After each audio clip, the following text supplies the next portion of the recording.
All right, it looks like we are live and we've got a whole 3 people watching. Wow, that's got to be a record for the start of this show.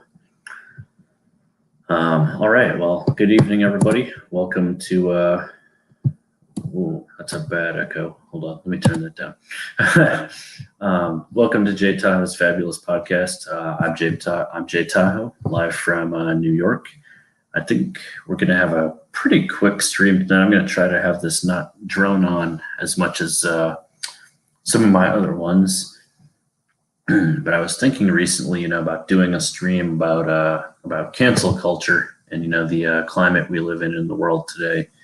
And it's been a while since I've done a stream. And, I know how YouTube is. If you don't, put out new content, well, then you're just dead. So, wanted to address this topic for a while now, but it just kind of never really came up, nor did I really have the time to address it. So I thought, tonight's really as good a night as any to take this one on.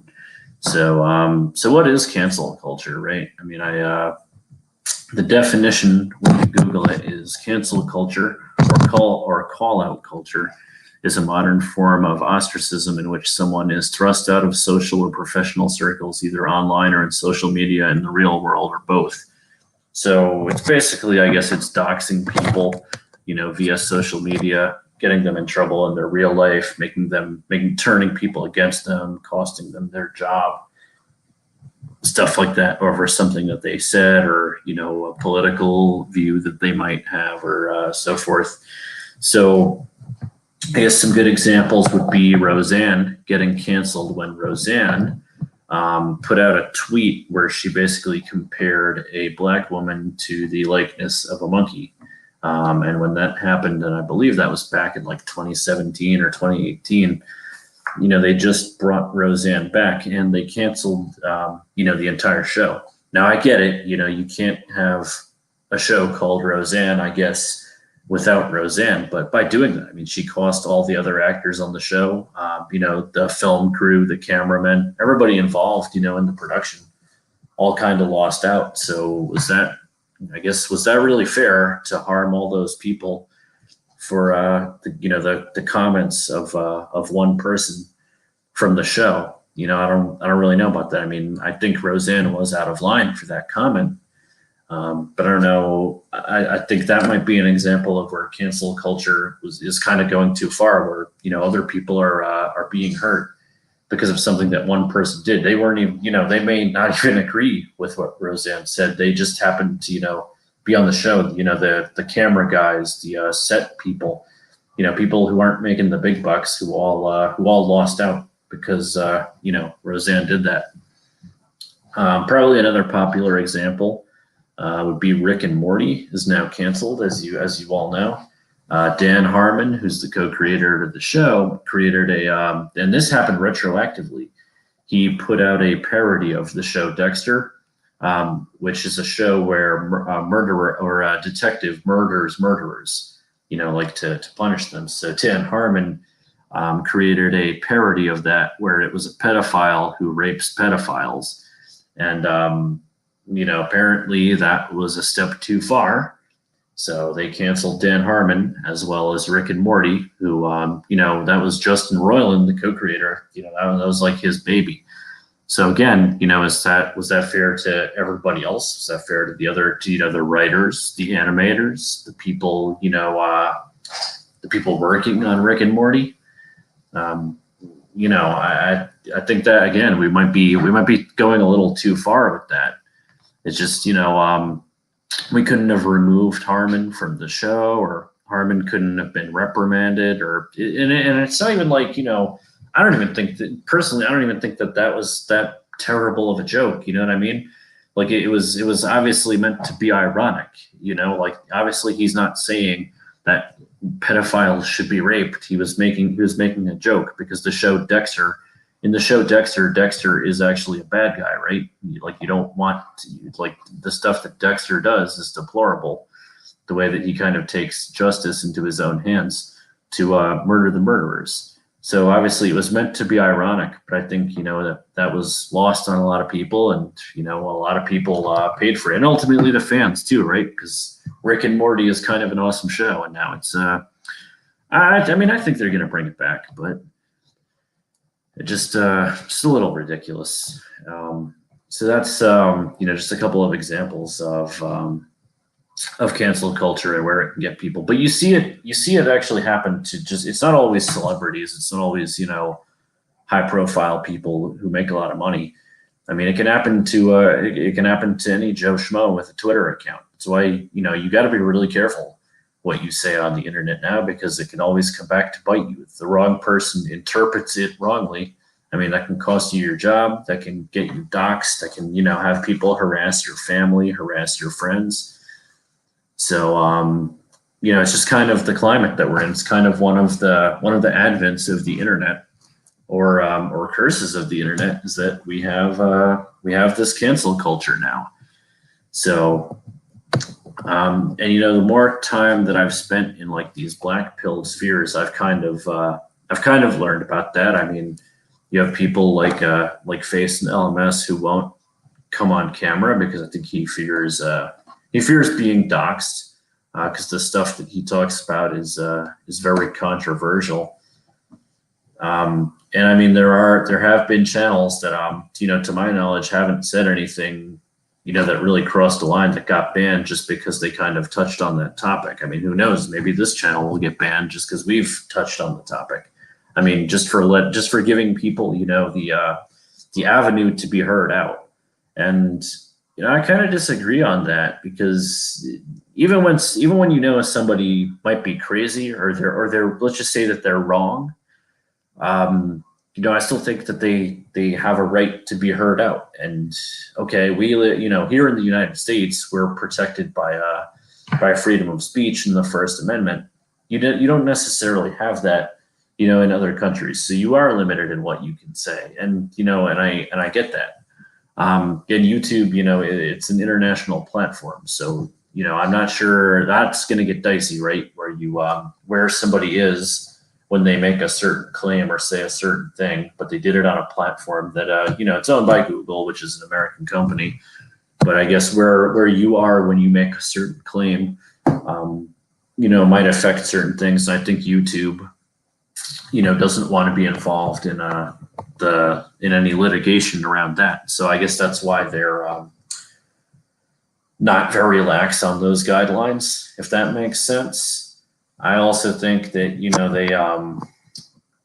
that Face is right, that YouTube wants advertiser friendly content. So if you're constantly talking about risque subjects, then you're basically just taking up bandwidth. You're basically just taking up space on YouTube servers, where they could be hosting a video, that can, with family friendly content that they can advertise on. So I get that as well too. But, that's just more ways where it seems like the cancel culture is kind of taking away a voice from certain people. And unfortunately, what it seems to be is just a in my opinion anyway, is a censorship of the right. It seems to be, if you have views that are more towards the right, you're, you tend to get silenced a little more. To be clear, I'm not saying that there was election fraud. I'm not saying that Giuliani has any case here. I mean, it seems to be being dismissed by many judges. Even right leaning, I don't see how they could have done this as a widespread election fraud. But I mean, if you even suggest that, it's kind of like you're already being branded a pariah. It's just like, oh, wow, well, that's crazy. I mean, let's not forget that the Trump campaign and Rudy Giuliani, they get due process, right? I mean, they get to, fight this whole thing out in court. And you also have the example of the anti-maskers, anti-vaxxers, people who believe that coronavirus is a hoax. I mean, so, okay. And a lot of times they're being branded as a pariah. And I get that, because I think that they're wrong. I don't think it is a hoax based on the evidence that we have. But we're not hearing these people out. You don't see people dying left and right, right? You don't. It doesn't seem like the Black Plague. There aren't dead bodies at your feet everywhere. So, if you're not somebody who works in a hospital or is exposed to this, on a daily basis, sure, it can see. I can see it. I've felt that way myself sometimes, that these numbers are overhyped. But we addressed this back in a different stream where we talked about reliability of information. It's just hard to know what to believe, but we're canceling people over speaking their opinion, and I don't think that's right. I mean, I guess if somebody really crosses the line and just says something that deplorable or nefarious, but it's just the trend that I see with the cancel culture is that we're going to use it to just try to crush certain points of viewpoints and take them out of the mainstream. And unfortunately, it's we're learning as we go along with the internet that there are, it's not all good things that come with it. Sometimes it's bad things. I've had social media since 2007, I want to say, or 2006. I was back in back in high school, and I've even known since back then, once you write something on the internet, you got to remember it's there forever. It doesn't go away. So I think I had an inkling even back, what are we, almost 15 years ago, that that something you say could come back and bite you. So it's really something, you've got to, your freedom of speech is not really freedom of speech. You've got to watch what you say now more than ever. Let's look at the comment here. What's good, bro? Are you doing any incel discussion today? Well, not really. This video is about cancel culture. However, I did kind of address how Face and LMS, how a lot of incel content does get taken down and isn't really heard out. And because I do think that the incel content that isn't hateful, that doesn't have misogyny, and it should be heard out, because there are some valid points in the black pill. I don't, but I also see that some people try to just immediately discredit and silence it. Whereas I prefer an open conversation where both sides can present their evidence. I don't think that's right to completely silence it, because that looks like you have something to hide, right? Like on this show, I'll openly debate anybody, and I contend that some tenets of the black pill are true, but I don't think silencing somebody just because if somebody like if Face and LMS were to make a video that says go and just rape women. Obviously, that's you're calling for violence. That obviously should be banned. But making the positing that that people select partners based on physical attractiveness, I don't think that's crossed any lines. And I mean, if you can do experiments and have data to back it up, then no, you shouldn't be silenced. So to sum it up, incel industries. No, we're not really talking about any incel content today. But if you wanna come on and and tell us how you feel that cancel culture applies to black pill and incel spheres, you are more than free to do so. I've got the StreamYard link in the comments. But like I said, I do think that this is going to be a pretty quick stream today, because I just wanted to kind of broach on this quickly.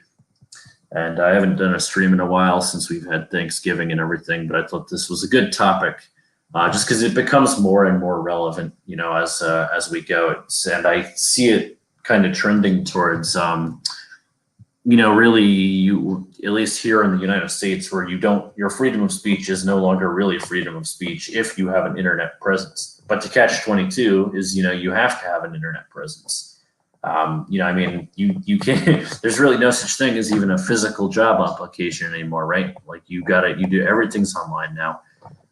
If you don't have social media, you'll quickly fall out of touch with a lot of friends. And, I use social media. I use pretty much every form of social media, because you kind of need to have that nowadays.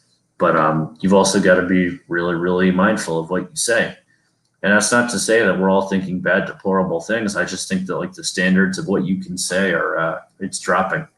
It's if you insinuate even and disagree with certain people, that can be pretty bad for you. So that's my opinion. on cancel culture. I'm wondering if I didn't have a guest lined up for tonight. I'm not gonna lie, this stream was kind of haphazard, really kind of a last minute thing. I know I set it up yesterday, but I worked today and I haven't really had a chance to set it up. And it looks like we've got all of 4 people watching, so yeah, not really going to be too long of a stream tonight. But if anybody wants to come on, I've got the link over there. So, tell us your experiences on cancel culture. And I think cancel culture, it kind of goes in line with Karen culture, right?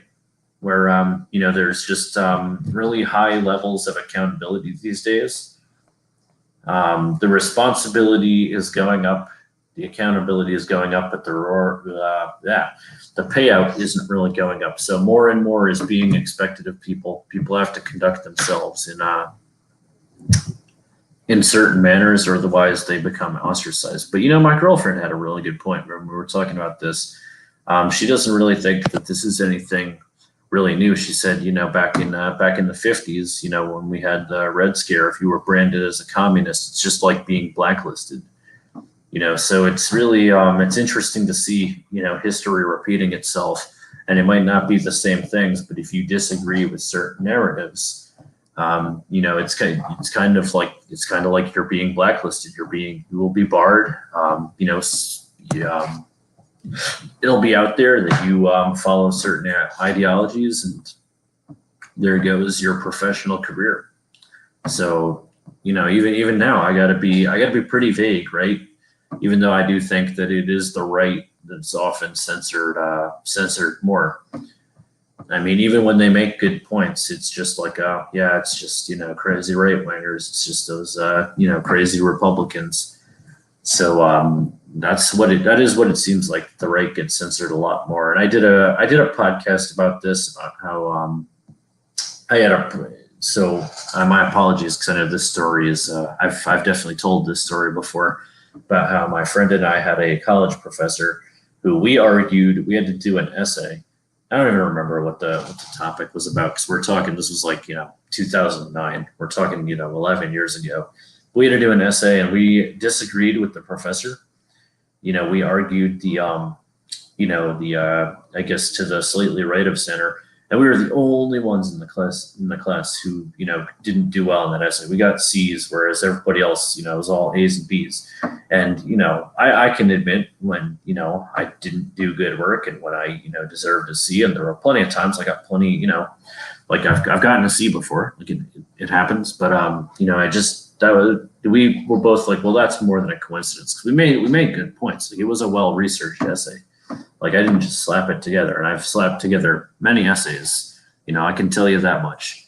So, it just seems like we were kind of being censored. It's just like, oh, you have the balls to disagree with me? Well, I'm gonna, reflect that in the grade.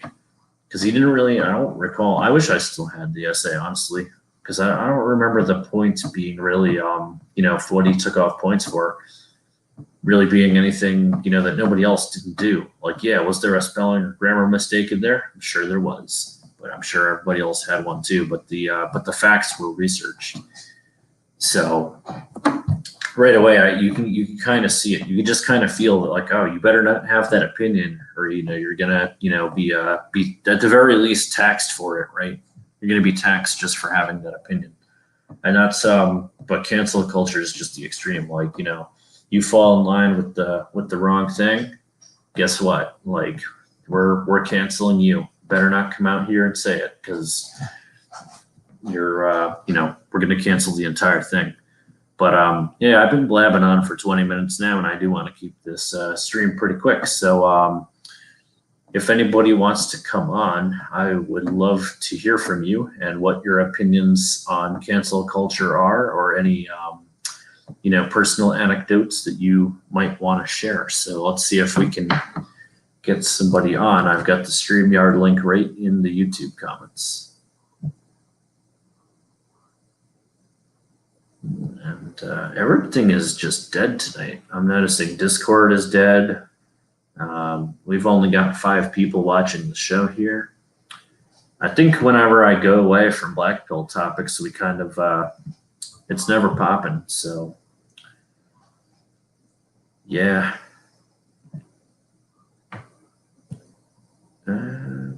Wow, I'm in like 20 something Discord servers. They're all dead right now. I don't know. Where is everybody tonight?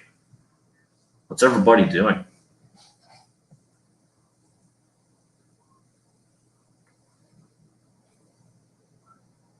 All right. Well, I don't really have anything more to say, so I think I'll go ahead and end the stream here. All right. Well, thanks to everybody who tuned in tonight, and I will see you guys next time. Take care.